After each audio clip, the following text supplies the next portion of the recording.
नमस्कार। आप सभी का हमारे शो आपकी बात में स्वागत है। जैसा कि आप जानते हैं कि हम इस शो के माध्यम से भारत सरकार की लोक कल्याणकारी योजनाओं पर चर्चा करते हैं। हम चाहते हैं कि देश का हर नागरिक जागरूक बने और इन जनहितैषी योजनाओं का फ़ायदा देश के सभी वंचित परिवारों तक पहुँचे और उनका जीवन स्तर सुधरे, जीवन खुशहाल बने। यह शो शुरू करने के पीछे हमारा यही उद्देश्य है।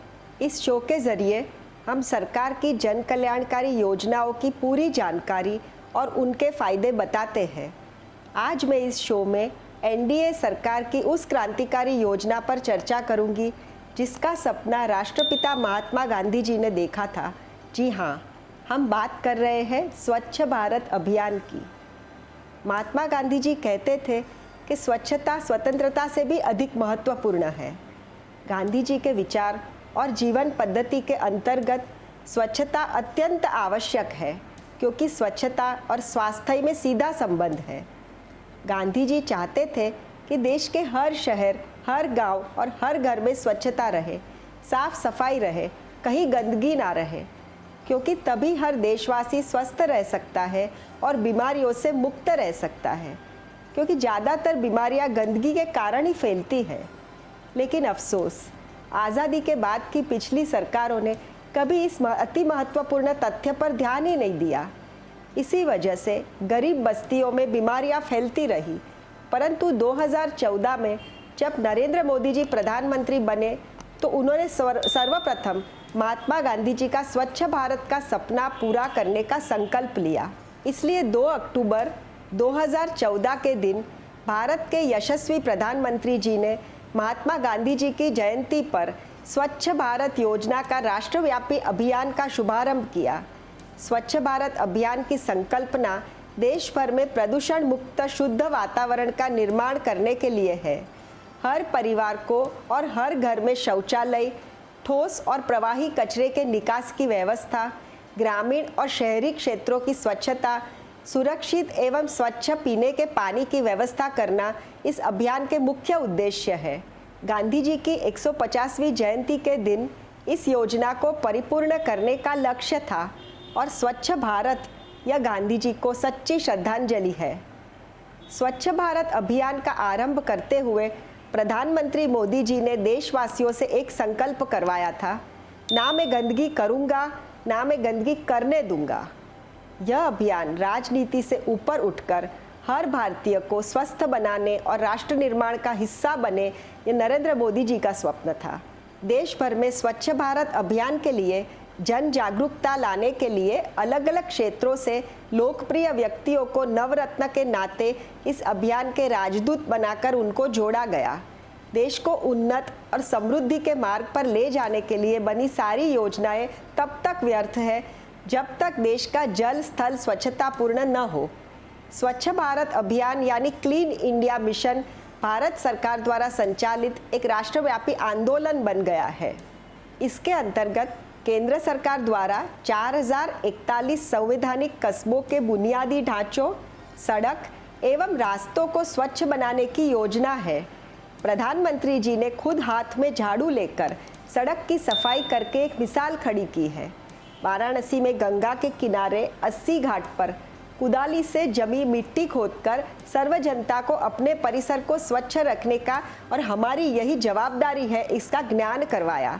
ऐसा ही एक उदाहरण मोदी जी ने दिल्ली के मंदिर मार्ग पुलिस स्टेशन के परिसर की सफाई में खुद जुड़कर किया। मैं आपको स्वच्छ भारत अभियान के कुछ मुख्य उद्देश्य बताना चाहती हूँ। सबसे महत्वपूर्ण उद्देश्य राष्ट्र को ओपन डिफेक्शन फ्री यानी खुले में शौच से मुक्त बनाना है। व्यक्तिगत और सामुदायिक शौचालय का निर्माण और शौचालय के उपयोग पर जिम्मेदारी पूर्ण निगरानी की व्यवस्था करना है। यथा योग्य और समर्पित कार्यकर्ताओं की नियुक्ति करके नागरिकों में स्वभावगत परिवर्तन लाकर शौचालय के उपयोग के लिए उन्हें राजी करना है। खुले में शौच अनेक रोगों को न्योता देता है। हर साल हजारों बच्चों की खुले में शौच करने से मृत्यु हो जाती है।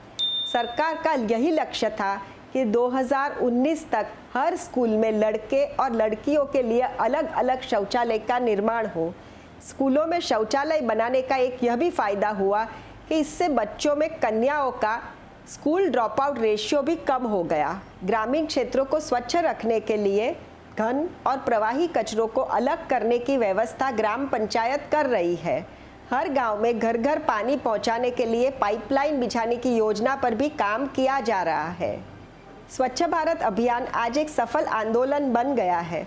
लोगों में स्वच्छता के लिए जागरूकता आ चुकी है। अभियान की सफलता का एक बड़ा उदाहरण यह है कि यह अभियान शुरू होने से पहले देश में सिर्फ 34.8% घरों में शौचालय की सुविधा थी। मोदी सरकार की इस क्रांतिकारी पहल के परिणाम स्वरूप फरवरी 2019 तक यानी 4.5 वर्षों में ही 98.9% घरों में अथवा सामुदायिक शौचालय में सुविधा प्रदान की जा चुकी है। ग्लोबल हेल्थ सर्वे के अनुसार स्वच्छ भारत अभियान के शुरुआती 2 साल के दौरान 5 वर्ष से कम उम्र के बच्चों में डायरिया के कारण होने वाली मृत्यु दर 13% से घटकर 9% पर आ गई है। इस मिशन की विशालता का प्रमाण इसी से लगाया जा सकता है कि 30 लाख सरकारी कर्मचारी इस योजनाओं को सफल बनाने में जुड़े हैं। अभियान के अंतर्गत केंद्र सरकार ने 2014 से 2019 तक 110 मिलियन से अधिक टॉयलेट का निर्माण कर करोड़ों लोगों का जीवन आसान बना दिया है। अब तक 6,03,175 ग्रामीण कस्बों तथा 706 जिले ओपन डिफेक्शन फ्री हो चुके हैं। केंद्र सरकार और राज्यों की सरकार ने मिलकर 69,782 करोड़ रुपया खर्च कर 9 करोड़ 21 लाख शौचालयों का निर्माण किया है।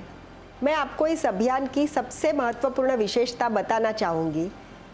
यह एक योजना के तहत हर बीपीएल परिवार को अपने घर में शौचालय का निर्माण करने के लिए सरकार 12,000 रुपया देती है। यह सुविधा एपीएल कैटेगरी के शेड्यूल कास्ट और शेड्यूल ट्राइब, भूमिहीन श्रमिक, हाशिया के किसान एवं शारीरिक अपंग व्यक्ति तथा महिला को भी दी जाती है, जिसका फायदा उठाकर देश भर में करोड़ों लोग अपना जीवन सुगम बना चुके हैं। इस योजना के अंतर्गत केंद्र सरकार और राज्य सरकार की 60-40 के रेशियो में खर्च उठाते हैं, लेकिन उत्तर पूर्वीय राज्य एवं स्पेशल कैटेगरी वाले राज्यों में 90% का खर्च केंद्र सरकार ही करती है। सालों से हमारे देश में गंदगी का साम्राज्य था। स्वच्छता अभियान यह कोई पॉलिटिकल विषय नहीं है, इसलिए स्वच्छता की अहमियत और उसका प्रसार करने का पहले की सरकारों ने महत्व ही नहीं समझा था। पूरे भारतवर्ष में हर दिन 60 मिलियन टन यानी कि 6 करोड़ टन कचरे का निर्माण होता है। उसमें से 40 से 50 मिलियन टन यानी 4 से 5 करोड़ टन कचरा प्रोसेस होता है। देश के मेट्रो सिटीज़ में हर रोज 10 मिलियन टन कचरा जमा होता है। 2040 तक मात्र शहरी इलाकों का कचरा ही 170 टन पहुंचने की संभावना है। भारत में यह बढ़ते कूड़े का प्रमाण वेस्ट मैनेजमेंट और उसके अनुषंगिक उद्योगों में रोजगार तथा आमदनी के अवसर प्रदान कर रहा है। गुवाहाटी असम स्थित अक्षर स्कूल ने प्लास्टिक वेस्ट से निपटने का बड़ा अनोखा उपाय ढूंढा है। अक्षर स्कूल के स्थापक बच्चों को मुफ्त शिक्षण देने के हिमायती थे, परंतु इस इलाके के सामाजिक और पर्यावरणीय समस्या का हल ढूंढने के लिए विद्यार्थियों को अपने परिसर से प्लास्टिक का कचरा फी के रूप में लाने का आग्रह रखा, क्योंकि सर्दी में ठंड से बचने के लिए वहाँ की जनता प्लास्टिक दहन करती थी। वह रोकने विद्यार्थी को संकल्प दिया गया। केंद्र सरकार स्वच्छता अभियान को प्रेरित करने स्वच्छ सिटी का अवार्ड भी देती है। मध्य प्रदेश के इंदौर शहर ने लगातार तीसरी बार यह अवार्ड जीता है। गुजरात के 12 शहर टॉप 50 स्वच्छ शहरों में शामिल हुए हैं। टूरिज्म एक ऐसा सेक्टर है जहां स्वच्छता बहुत मायने रखती है। पहले की कोई सरकारों ने टूरिज्म को प्रेरित करने सकारात्मक प्रयत्न किया ही नहीं था। मोदी सरकार के निर्णायक अभिगम से टूरिज्म क्षेत्र में भी प्रचुर परिवर्तन आ रहा है। केंद्र सरकार ने देश की 100 प्रतिष्ठित विरासतों, आध्यात्मिक तथा सांस्कृतिक केंद्रों में तीव्र सफाई अभियान चलाया है। इस मिशन में जम्मू कश्मीर का वैष्णो देवी मंदिर क्षेत्र, महाराष्ट्र में छत्रपति शिवाजी टर्मिनस, आंध्र प्रदेश में तिरुपति बालाजी मंदिर क्षेत्र, वाराणसी का मणिकर्णिका घाट, आगरा का ताजमहल, पंजाब का स्वर्ण मंदिर, राजस्थान की अजमेर शरीफ दरगाह, तमिलनाडु का मीनाक्षी मंदिर, असम का कामाख्या माता मंदिर शामिल है। मोदी सरकार द्वारा संचालित स्वच्छ भारत की मुहिम एक योजना मात्र नहीं है, पर सामान्य जनता के सहयोग तथा सम्मिलित होने से यह एक जन आंदोलन में परिवर्तित हो चुका है। सामान्य जनता के दिलो दिमाग पर इस आंदोलन ने गहरा असर किया है। यही कारण है कि आने वाली पीढ़ियां शुचितापूर्ण वातावरण के प्रति जागरूक होकर क्लीनलीनेस इज गॉडलीनेस का संदेश प्रसारित कर रही है। इस शो के माध्यम से मैं आपको स्वच्छ भारत अभियान के कुछ लाभार्थियों से मिलवाना चाहूँगी, जिन्होंने इस योजना का लाभ उठाकर अपना जीवन सुगम बनाया है और स्वस्थ जीवन जी रहे हैं। आइए उनसे मिलते हैं और जानते हैं उनका अनुभव कैसा रहा और सरकार की इस योजना से उनके जीवन में किस तरह खुशहाली आ रही है।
नमस्कार, मैं मलाड में स्थित मालबनी से बात कर रही हूँ, मालबनी की झोपड़पट्टी से।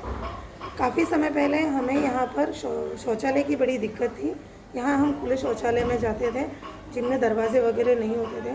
प्रधानमंत्री के स्वच्छ भारत अभियान के तहत जब हमें पता चला शौचालयों के निर्माण के बारे में, तब हमने यहाँ के खासदार गोपाल शेट्टी जी से मिलकर अपने इस मोहल्ले में महिलाओं के शौचालय के लिए हमने उनसे बात की और उन्हें एक निवेदन पत्र दिया, जिसके तहत प्रधानमंत्री स्वच्छ भारत योजना के तहत उन्होंने हमें शौचालय निर्माण करा के दिया है, जिसकी वजह से अब मैं और हमारे यहाँ की काफ़ी महिलाएं इस शौचालय का उपयोग करती हैं। दरवाजे, दीवारें, सब कुछ बहुत अच्छा है। इसके पहले जैसे हमें खुले में जाना पड़ता था, उस एक भय से अब हमें मुक्ति मिल गई है, जिसके लिए मैं खासदार गोपाल शेट्टी जी और प्रधानमंत्री जी का बहुत बहुत धन्यवाद करती हूँ अपने और अपने मोहल्ले की औरतों की तरफ से। धन्यवाद। नमस्कार, मी सिंधू जाधव। मोदीजींच्या स्वच्छता अभियानमुळे आम्हाला मदत मिळाली, त्यामुळे आमच्या इथं संडास बाथरूम झाले आहे आणि पूर्वी फार त्रास व्हायचा। आता आमचं आरोग्य भी चांगलं आहे आणि मनापासून मोदीजींना धन्यवाद। मेरा नाम अरविंद कुमार धनवार है। मैं ग्राम मझौली, तहसील कोतमा, ब्लॉक कोतमा, जिला अनूपपुर, मध्य प्रदेश का निवासी हूँ, जो कि मुझे 2016-17 में स्वच्छ भारत मिशन के तहत शौचालय मिला है। इससे पहले मेरे घर के बहन, बेटी, बुजुर्ग बाहर शौच के लिए जाते थे और घर आते समय पता नहीं नाना प्रकार की बीमारियां लेकर आते थे, जिससे हमारे स्वास्थ्य में बहुत बड़ा असर पड़ता था। मैं मोदी जी को साथ साथ धन्यवाद देना चाहता हूं कि इस योजना से गरीबों को बहुत बड़ी मदद मिली है और ऐसे प्रधानमंत्री को मेरा सत सत नमन है और उनको हमेशा सहे दिल से प्रणाम करता हूँ। शांति बोल रही हूँ कोरिया जिला से। प्रधानमंत्री के बनाए गैस शौचालय से बहुत लाभ हुआ हमको। हमें डर से लगा रहता था कि हमारे बहन बिटिया सब घर से बाहर जाती थी। हम गरीबों के लिए बहुत कुछ किए, बहुत लाभ हुआ, इसलिए हम बार बार उन्हें धन्यवाद देते हैं। उनको शौचालय जाने के लिए बहुत दूर जाना पड़ता था, इसीलिए हम लोग जाना था। इसीलिए सोच में रहता था कि कहीं दुर्घटना न घट जाए। बेटी लोग हैं या हम भी हैं वैसे, इसीलिए हम लोग घरे में सोच रहे थे, लेकिन बहुत अच्छा हुआ कि घर में हमको सब चीज़ के लिए लाभ हुआ। बीमारी से भी बचत हुआ, दुनिया का पंचायत से भी बचत हुआ।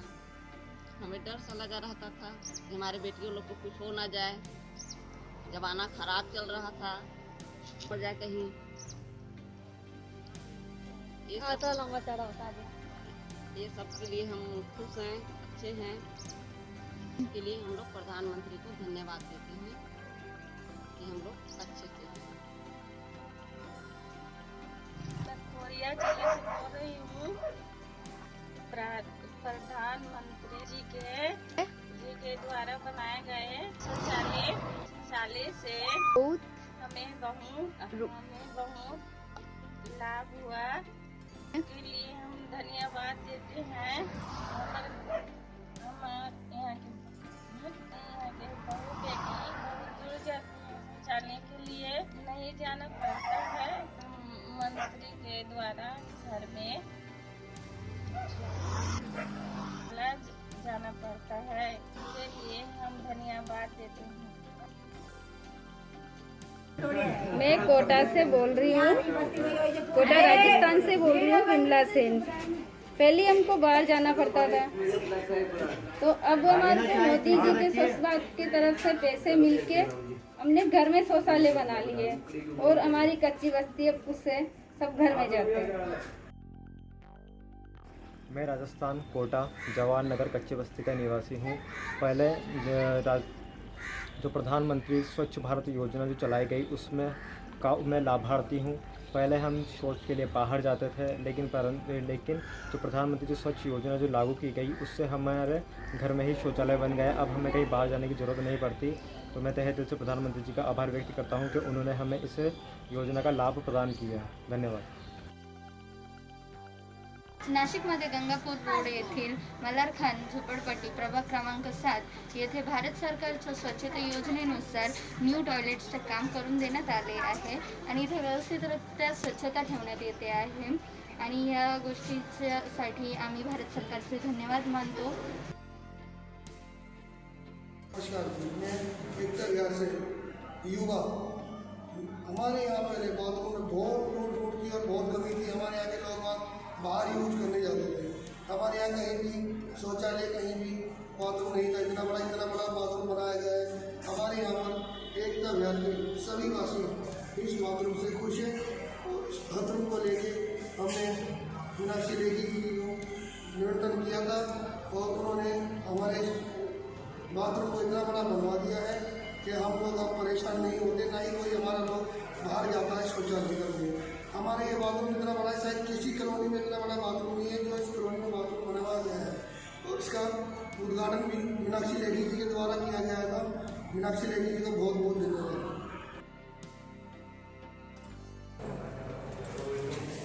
मीनाक्षी लेखी जी को मैं नमस्कार करती हूँ।